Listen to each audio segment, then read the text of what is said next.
आई, कहने लगी मैं एक घर की कनीज़ थी, नौकरानी थी।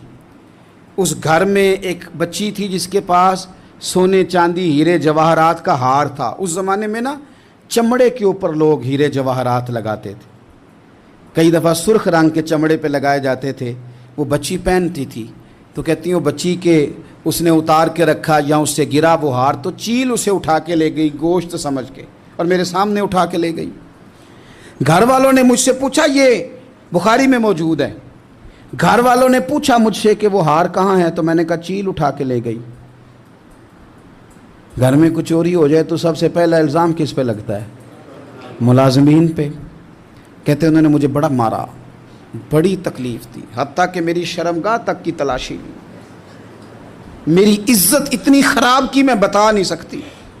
वो खातून अर्ज़ करती है सैयदा आयशा की खिदमत में कि मुझे बड़ा मारा, मुझे तकलीफ़ दी। मैं कह रही थी कि मेरे सामने चील ले गई है, पर वो नहीं मान रहे थे। अम्मा जी उन्होंने मुझे बड़ा मारा। हज़रत आयशा सिद्दीक़ा कहती हैं फिर क्या हुआ? कहने लगी अम्मा जी जब कोई मेरा मददगार ना रहा, मुझे तकलीफ़ दे रहे थे, रुसवा कर रहे थे, तो मैंने अपने रब से मदद चाही, मेरे रब की तरफ मैंने तवज्जो की। मैंने कहा मालिक अब तू ही मेरा मददगार है।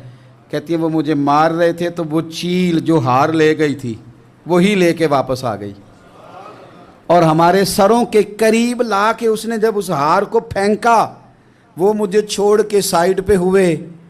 वो मेरी बेगुनाही जान गए, लेकिन आपको बताऊं उस दिन से मेरा अपने रब पर यकीन और बढ़ गया।